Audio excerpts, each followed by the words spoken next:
Selamat datang di Cerita Abu Nawas, cerita buat pengantar tidur yang gak biasa.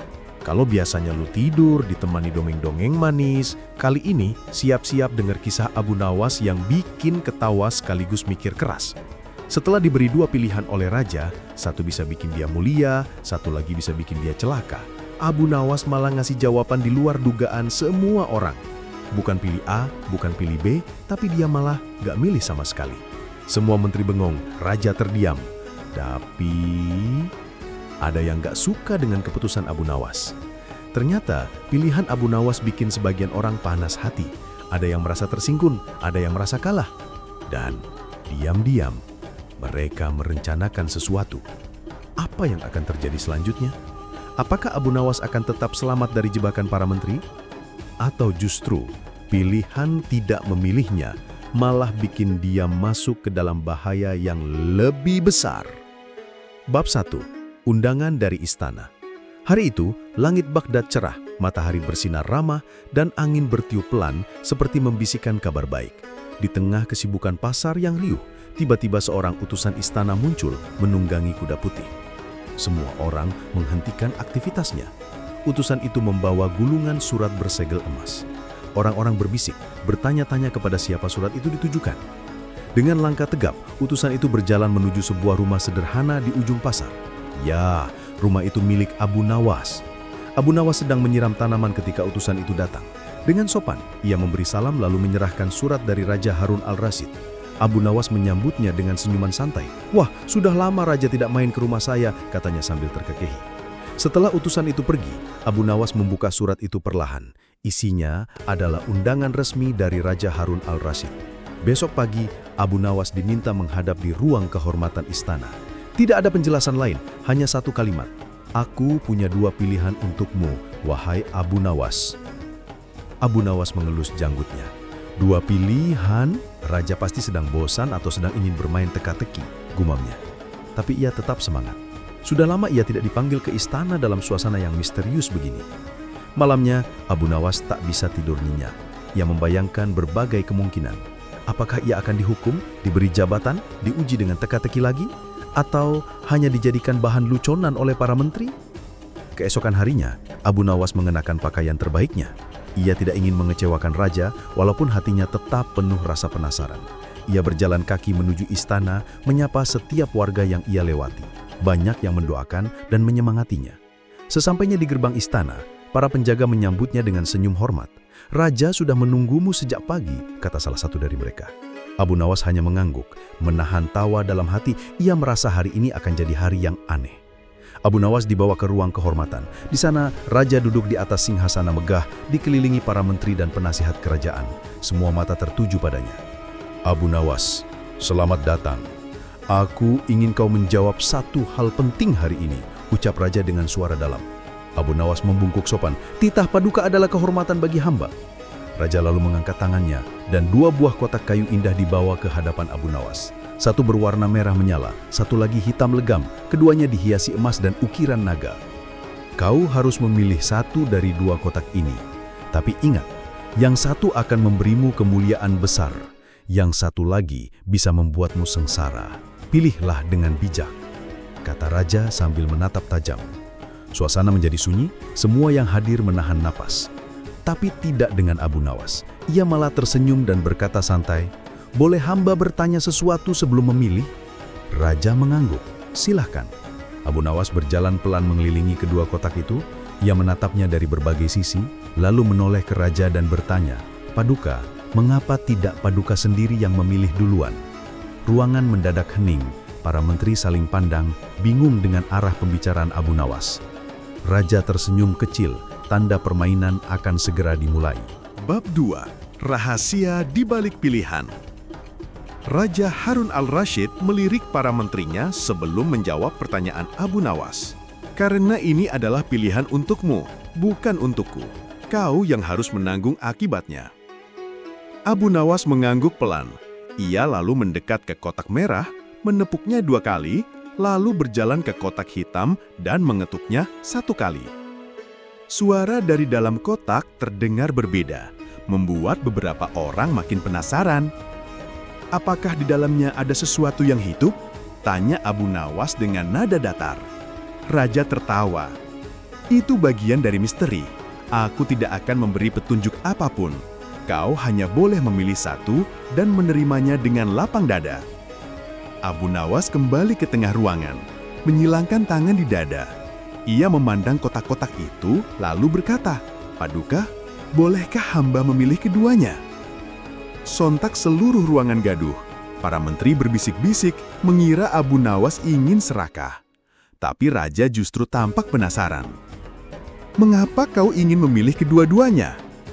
"Karena hamba tidak ingin kehilangan peluang mendapatkan keberuntungan dan juga tidak ingin membiarkan kesengsaraan lepas begitu saja. Mungkin justru yang buruk bisa membawa pelajaran," jawab Abu Nawas dengan tenang. Raja menyipitkan mata. "Itu jawaban yang tak biasa, tapi sayang tidak sesuai aturan. Kau hanya boleh memilih satu." Abu Nawas tersenyum dan mendekat ke raja. "Kalau begitu, izinkan hamba membuat pilihan ketiga." Ruangan kembali sunyi. Pilihan ketiga, padahal hanya ada 2 kotak. Raja tertawa geli. "Pilihan ketiga? Apa maksudmu, Abu Nawas?" "Hamba memilih untuk tidak memilih. Karena kadang ketika dipaksa memilih antara 2 hal yang tak diketahui, keputusan paling bijak adalah menunggu sampai kebenaran terungkap." Para menteri terdiam. Raja mengangguk pelan. Ini semakin menarik. Jika hamba harus memilih tanpa tahu isi kotaknya, berarti hamba tidak menggunakan akal. Tapi bila hamba menunggu hingga tahu lebih banyak, itu menunjukkan kehati-hatian. Bukankah itu yang Paduka harapkan dari rakyat Paduka? Ucapan Abu Nawas membuat raja terdiam sejenak. Lalu ia bangkit dari singgasananya dan berjalan ke arah kotak merah. "Abu Nawas, kau benar. Tapi coba lihat ini," katanya sambil membuka kotak merah. Di dalamnya ada surat pengangkatan sebagai penasehat utama istana yang jabatannya sangat tinggi. Semua orang berdecak kagum. Tapi kemudian raja membuka kotak hitam. Di dalamnya hanya ada sebutir batu dan secarik kertas bertuliskan, "Selamat, kau tertipu." Abu Nawas tersenyum. "Kalau begitu, hamba tak kehilangan apa-apa dan tak tertipu siapa-siapa." Raja menepuk bahu Abu Nawas. "Pilihanmu memang di luar dugaan. Dan permainan belum selesai." Bab 3. Kemerahan para menteri. Setelah kejadian di ruang kehormatan istana, nama Abu Nawas kembali jadi bahan pembicaraan di seluruh Baghdad.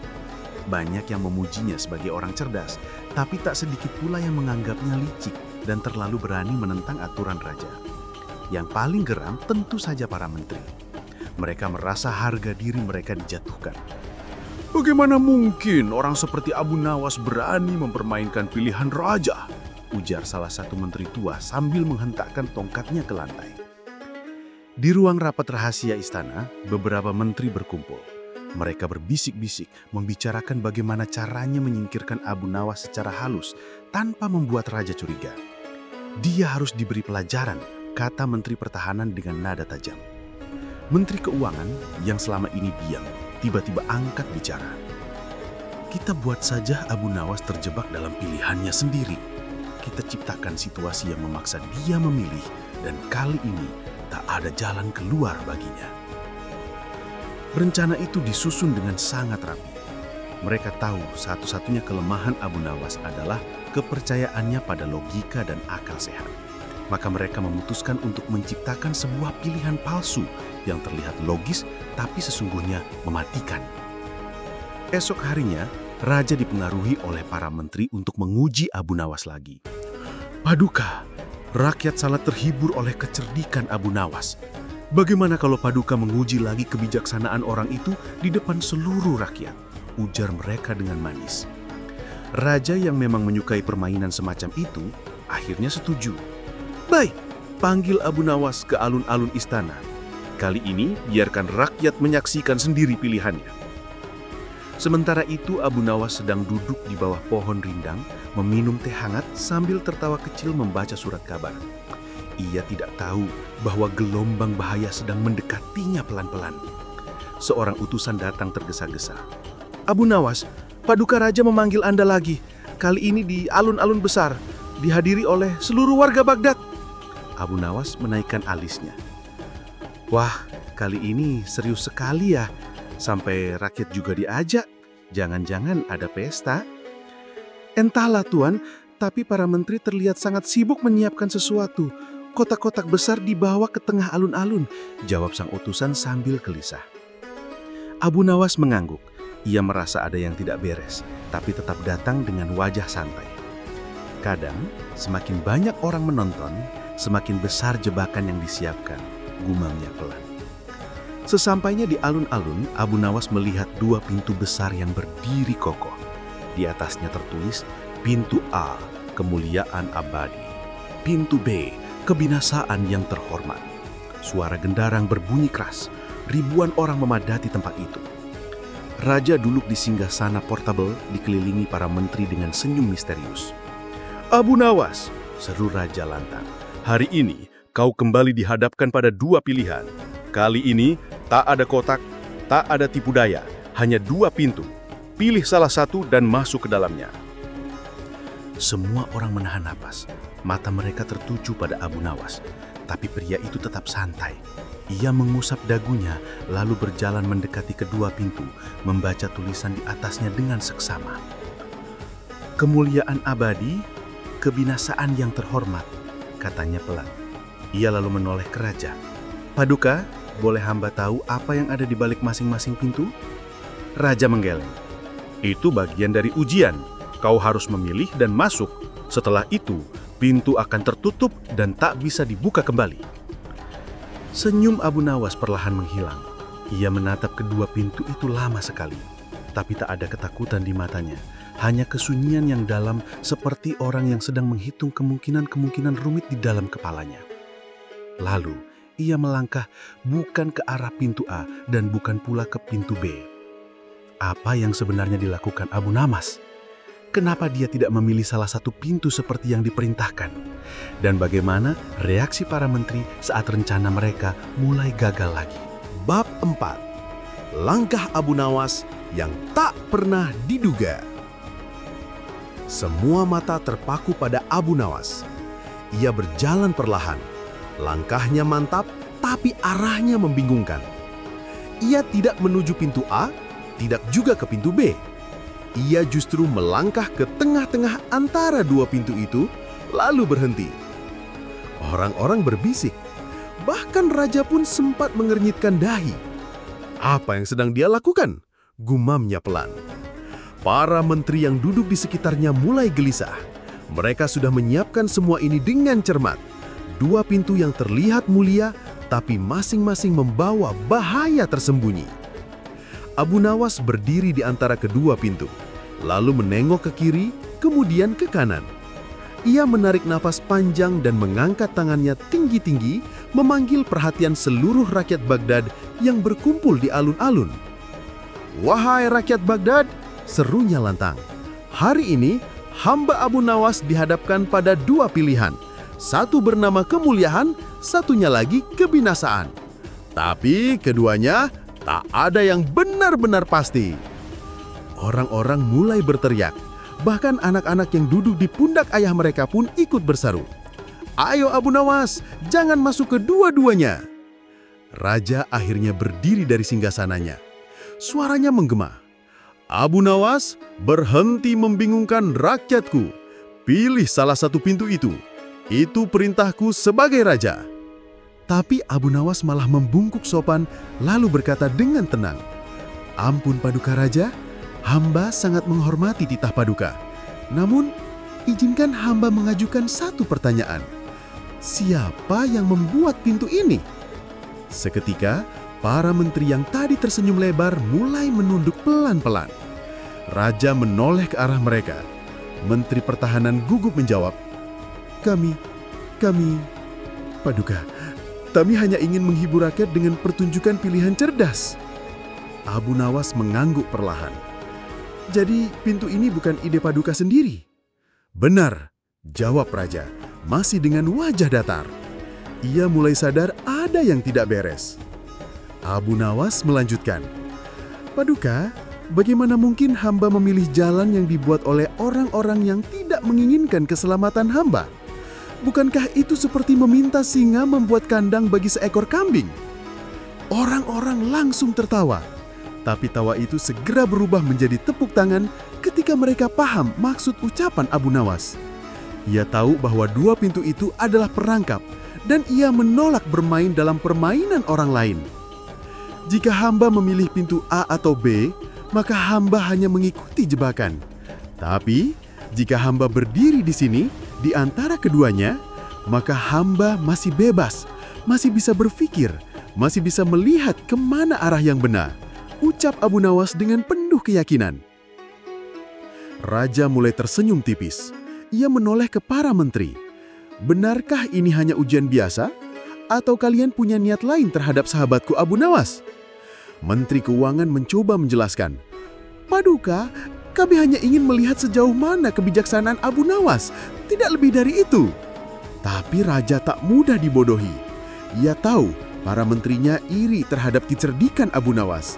Dan sekarang, Abu Nawas berhasil mengubah situasi lagi. Ia tidak melawan, tapi juga tidak tunduk. Ia memilih cara ketiga, seperti sebelumnya, melawan jebakan dengan akal. Dengan tenang, Abu Nawas melangkah mundur, meninggalkan dua pintu itu. Maaf Paduka, hamba lebih memilih berpikir di luar kotak, atau dalam hal ini, di luar pintu. Semua rakyat bersorak.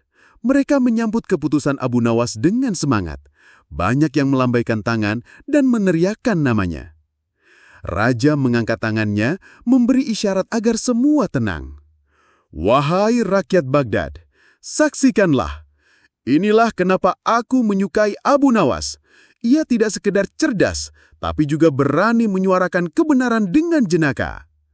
Lalu Raja berkata kepada para menteri, mulai hari ini, tak ada lagi permainan jebakan untuk Abu Nawas. Jika kalian punya ide, pastikan itu untuk kebaikan negeri, bukan untuk menjatuhkan orang yang kalian iri. Wajah para menteri langsung pucat. Mereka tidak menyangka rencana mereka malah membuka masker sendiri di hadapan rakyat. Dan Abu Nawas, ia hanya tertawa kecil sambil berkata dalam hati, kadang tidak memilih adalah cara terbaik untuk menjaga diri, karena dunia ini tidak selalu sesederhana dua pintu. Luar biasa! Tapi apakah kisah ini sudah berakhir? Ataukah masih ada kejutan terakhir dari Raja untuk Abu Nawas? Bab 5. Hadiah tak terduga dari Sang Raja. Sore itu, langit Baghdad mulai berubah jingga. Suasana di alun-alun istana masih ramai, tapi kini dipenuhi senyuman dan tepuk tangan. Abu Nawas sudah kembali ke tempat duduk di bawah pohon rindangnya, sementara para menteri bubar dengan langkah pelan dan wajah murung. Tapi Raja Harun al-Rashid belum selesai. Ia masih duduk di singgasana portablenya, memandangi sosok Abu Nawas dari kejauhan. Ada sesuatu yang mengganjal di hatinya, tapi bukan karena marah, melainkan kagum. Setelah diam cukup lama, Raja memberi isyarat kepada pengawal. Panggil Abu Nawas kemari, tapi jangan di depan rakyat. Bawa dia ke taman pribadi di belakang istana. Aku ingin bicara empat mata. Abu Nawas tidak merasa khawatir. Ia bahkan tersenyum saat mendengar perintah itu. Kalau diajak bicara di taman pasti bukan urusan politik, mungkin urusan hati, ujarnya pada pengawal dengan gaya bercanda. Sesampainya di taman istana, Raja sudah duduk di kursi batu, dikelilingi bunga-bunga mawar yang bermekaran. Ia menunjuk kursi di depannya. Duduklah, Abu Nawas. Hari ini aku belajar sesuatu darimu. Abu Nawas membungkuk sopan, lalu duduk. Wah, Paduka terlalu berbaik hati. Hamba hanya berpikir seperti orang biasa. Tapi hasil pikiranmu luar biasa, jawab Raja. Ia menghela nafas. 2 kali aku memberimu pilihan, dan 2 kali pula kau memilih untuk tidak memilih. Kau membuat aku sadar bahwa tidak semua keputusan harus dipaksakan. Kadang menunggu dan menimbang adalah bagian dari kebijaksanaan. Abu Nawas tersenyum kecil. Paduka, hamba hanya takut salah langkah, karena jika salah memilih bisa celaka selamanya. Tapi jika menunda sebentar, bisa melihat lebih jelas. Raja mengangguk. Dan kau berhasil membuat semua orang mengerti hal itu.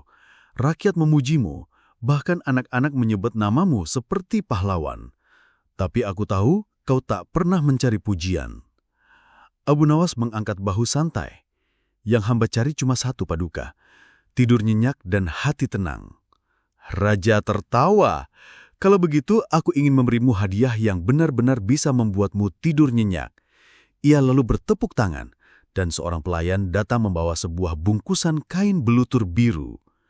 Dengan penuh rasa penasaran, Abu Nawas menerima bungkusan itu. Ketika ia buka, matanya membelalak. Di dalamnya terdapat selembar surat tanah, disegel langsung oleh stempel kerajaan. Itu tanah di pinggir sungai Tigris, subur, damai, dan jauh dari kebisingan. Aku tahu kau tidak suka istana, jadi kuberikan tempat yang tenang. Bangunlah rumah di sana, berkebunlah, dan tertawalah sesukamu. Abu Nawas terharu, bukan karena nilai tanah itu, tapi karena raja tahu persis apa yang ia butuhkan. Ampun, Paduka, hamba tidak pantas menerima ini. Tapi kau layak, karena hari ini kau mengajarkan banyak orang bahwa berpikir sebelum memilih lebih penting daripada tergesa-gesa demi kesan berani. Abu Nawas berdiri dan membungkuk dalam-dalam. Jika boleh, hamba akan menanam pohon besar di sana dan menamainya pohon pilihan ketiga. Raja tertawa bahak-bahak. Itu nama paling Abu Nawas yang pernah kudengar. Mereka berdua duduk cukup lama di taman itu, berbincang seperti sahabat lama. Tak ada jarak, tak ada perintah. Hanya dua pria yang saling menghormati cara berpikir satu sama lain. Dan malam itu, saat bintang-bintang muncul di langit Baghdad, Abu Nawas tidur di rumah sederhananya, dengan hati ringan, senyum di wajah, dan pikiran yang damai. Tidak karena ia menang, tapi karena ia setia pada akalnya dan tidak takut berdiri di antara dua pilihan yang menyesatkan. Karena kadang, jawaban terbaik adalah yang tidak tertulis di opsi manapun. Tamat.